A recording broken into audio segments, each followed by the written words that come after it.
What's going on, everyone? I'm coming to y'all with another knife review. This is another one of those knives that Schrade sent me for review, and this time we're looking at the Truix model. So this, spoiler alert, has to be my favorite of the knives that Schrade has sent me for review.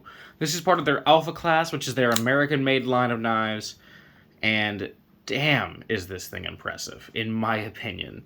So, for those who don't know, Schrade sent me a bunch of products for review about a year ago. I've been carrying and testing them, and I wanted to knock these videos out earlier, but life kind of got in the way. But they are here now, and a year waiting time for product review isn't that crazy. But still, I wanted to knock these out, at least a few months ago. But we're here now.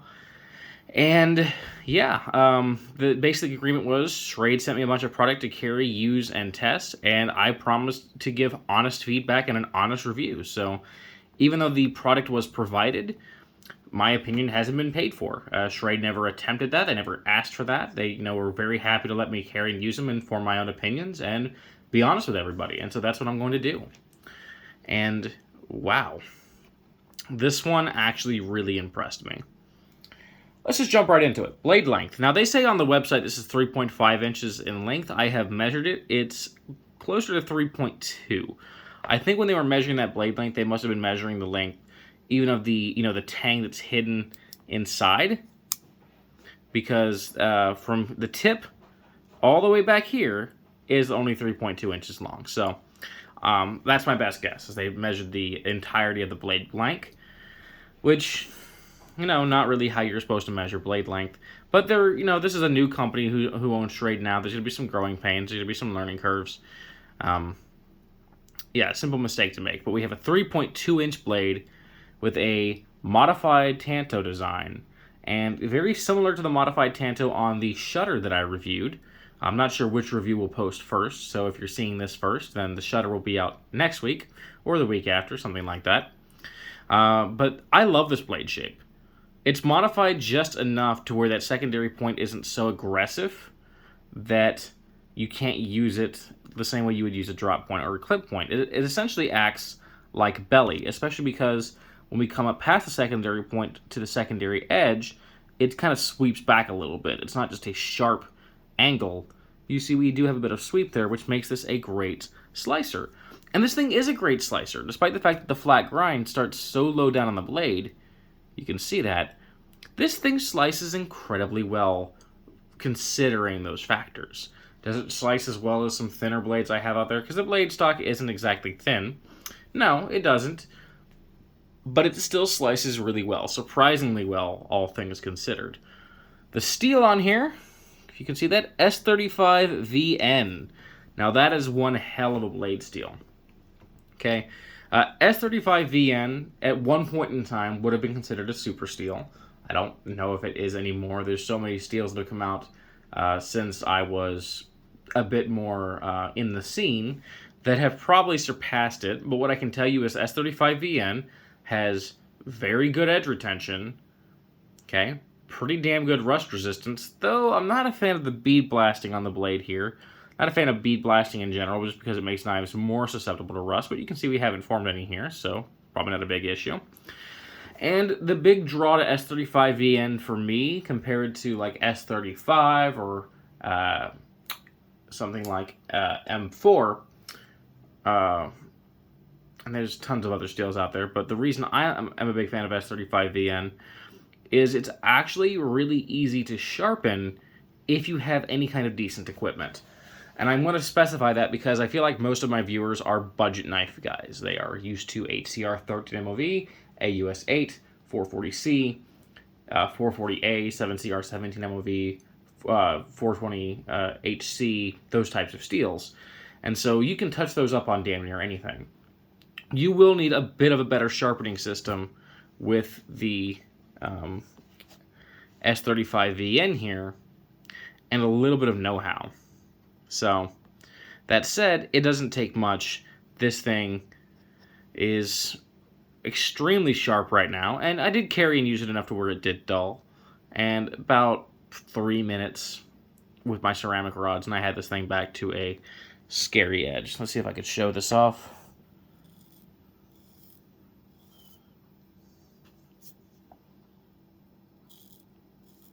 Yeah, this thing is razor freaking sharp. So, big fan of S35VN. It is a great blade steel, and for the money, for the price point this is at, which, by the way, let's talk about that really quickly. MSRP is $200. No one ever pays MSRP. Blade HQ price is $160, which I already thought was actually pretty reasonable for everything you're getting here. But on Amazon right now, $105. Okay, 105 freaking dollars. For that price, I don't think this thing can be beat, honestly, in my opinion. Especially considering that it is American made. Yep, this is part of their alpha class. Their alpha and beta class knives are US made. So, if you're a big stickler for US only knives, you get one for $105 with S35VN right here in this Schrade. How cool is that? I think it's awesome. Deployment and lockup. So it is deployed via dual thumb studs. You can see we have a kind of traditional step design. Access to the thumb stud is super easy, and it comes out very quick. Additionally, we can use their pivot lock here, which is what they call their version of the old axis lock. And you can use that to swing the knife open and closed. So deployment is fast and pretty smooth, though I will say, hear that?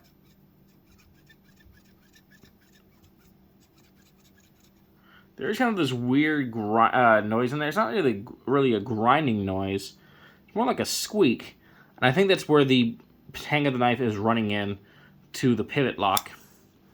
But it doesn't hinder deployment in any way. It still feels smooth. It's just something that I have noticed. There's a little bit of noise there. Lockup on this thing, tight, no play side to side, no play up and down. This thing locks up like a bank vault, which I'm happy to see. At this price point, it definitely should. So I know that some Axis type locks have a problem with up and down play. I'm happy to say that there's none in this particular knife. There is some in another Alpha class Schrade they sent me for review. I'll get to that when I get to that video. So happy to see it wasn't a problem here. One cool thing about the pivot lock on this knife is, for those of you who have a lot of experience with Axis locks or SOG arc locks, you may know that in a lot of the cases you have to kind of grab both sides to really disengage it and overcome that spring. On this one, I find that I can actually just...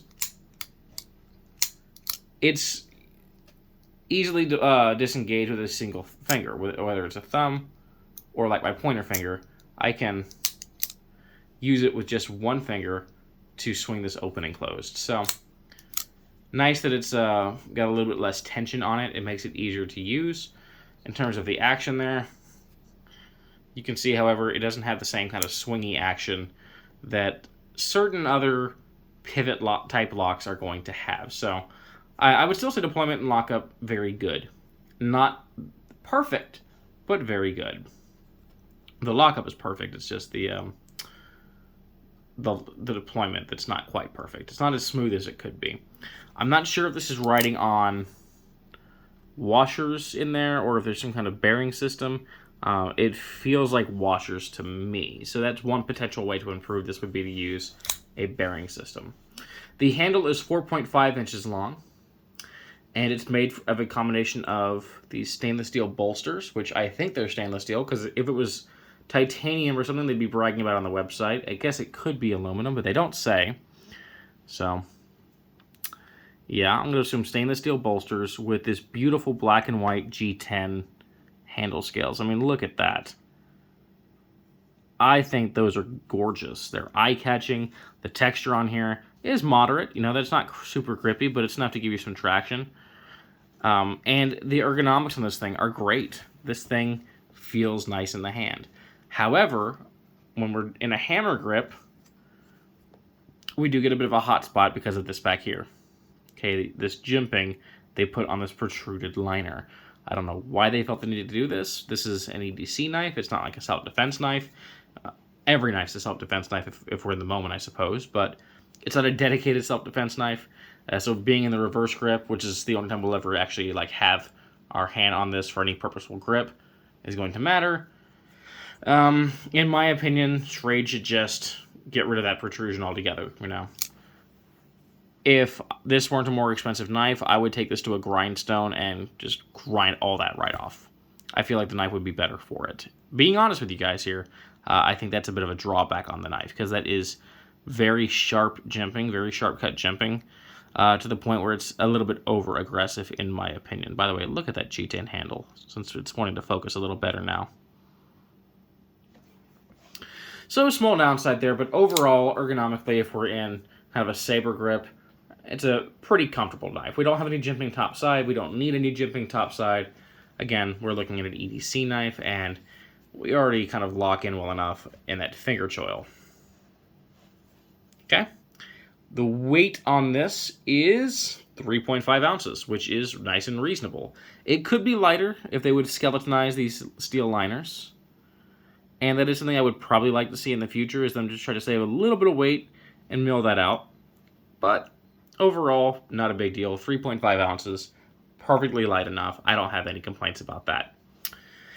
What I do have complaints about, the clip. Okay, it's a loop over deep carry clip, which many people love, and I'm not going to call that a negative. I don't personally love deep carry clips. I find they're a little bit more difficult to extract from the pocket, though we do have a nice size lanyard bail here, so we can easily attach a lanyard to it. That would help with extraction. That's something I'll probably do in the future. Now, my issue isn't the design of the clip, because the clip itself works well. You can see, carries super nice and deep. Got a little bit of Schrade branding. I'm never a huge fan of having logos on the pocket clip, because you're kind of advertising what you've got. But it is what it is. I mean, that's the point. They want people to see you're carrying a Schrade. I'm just not a big fan of advertising knife brands in my pocket, because you never know who's going to be looking. But my issue with it is that it's not reversible. This is a dual thumb stud pivot lock knife. This is so ambidextrous, it's not even funny. But Schrade has not made it so by tapping a couple holes on the other side. And I don't know why. In my opinion, this should be lefty friendly. There should be options for carry on this side, especially again with a $200 MSRP and between $105 and $160 street value. So that is a genuine criticism. And this is a thing with every single Schrade they sent me. Every single knife Schrade sent me. Is it a huge deal? Well, I happen to be right-handed, so it's not a huge deal for me, but there's a lot of lefties out there who already feel like they're getting kind of screwed in the knife scene. Not so much these days. These days, I feel like most manufacturers have moved over to ambidextrous carry, but for the longest time, lefties got screwed, and they're kind of getting screwed here again. So Schrade, if you're watching this and you sent me these products for review, so I'm going to assume that you are, tap a couple holes over here, man. Make this lefty friendly. Not a crazy big deal. It's not like a deal breaker, but it's a thing that I think everyone could agree we'd like to see. Centering on this is not perfect. It is listing a little bit to that left-hand side, but you can see daylight through it. It's not rubbing, so it's not a big deal. I feel like at this price point, we probably would want to see slightly better centering, but I've never been a huge stickler for it, so I'm not personally bothered by it. I think people get a little bit hung up on super small details. Now, if this was street pricing for $200, $250, then I'd have a little bit more problem with it. But it's not. I feel like it's perfectly acceptable, especially at the $105 value you can get from Amazon. Like, that is insane. Absolutely insane to me. Cool thing about this is, even though this is an EDC blade primarily, not really a self-defense knife, if we do hold it while closed, kind of in this grip, it would make for a good Kubotan kind of impact weapon. It does come to a nice point here. Not really a point, but you can see the way it's angled. We do get a good surface for an impact weapon. So we could use it in a non-lethal or less lethal, depending on where it's struck, self-defense weapon if the need arose, God forbid. Competitive options, I don't have much to compare against this. I don't really own Benchmade's. I've never really liked Benchmade, so I can't really bring in a lot of their knives to compare. The only two knives I have that would be competitive options really would be the Civivi Elementum. This is in that stainless Damascus, beautiful knife. Okay, same issue of not being lefty friendly though. I criticize Civivi for it just as heavily. This version selling for right around $85 to $100, so it's right in the same ballpark as the Schrade. You can see a little bit smaller, but nice competitive option there. And then the Kaiser Infinity N690 steel, micarta handle. This is the action. When I talk about smooth action, like look at this. The bearings on this thing give the smoothest ride of any knife I've ever felt. So if they could get this kind of deployment in this knife, oh yeah, it'd be a crazy knockout. This sold for about 60 bucks. I think it might be discontinued though. I don't see them for sale online anymore. But right in the same ballpark. That's all I have for competitive options. I don't really buy knives in this price range typically because I have a budget-oriented channel. What can I say about it? I love this thing. And it is probably going to be a permanent EDC for me going forward. Like, I don't see myself taking this out of EDC rotation because there's just so much I love about it. The blade shape is wonderful. The steel is wonderful. The ergonomics are wonderful. I mean, I love the knife, and it's very attractive, in my opinion. Is it perfect? No, it's not. Very few knives are. But, in my opinion, it is a great value for the money. Again, especially, it's good at 160. It's great at 105. And at 200, it's fine. So, that's been my review of the Schrade Alpha Class or Alpha Series Truix. Fantastic knife for the money. I would definitely recommend you go out and pick one up if this is the kind of knife you're into, and especially if you are a made in the USA only kind of guy. Schrade has got you covered here. So, I hope you enjoyed the review. I hope you enjoy the rest of your day, and until next time, peace, and I will see you later.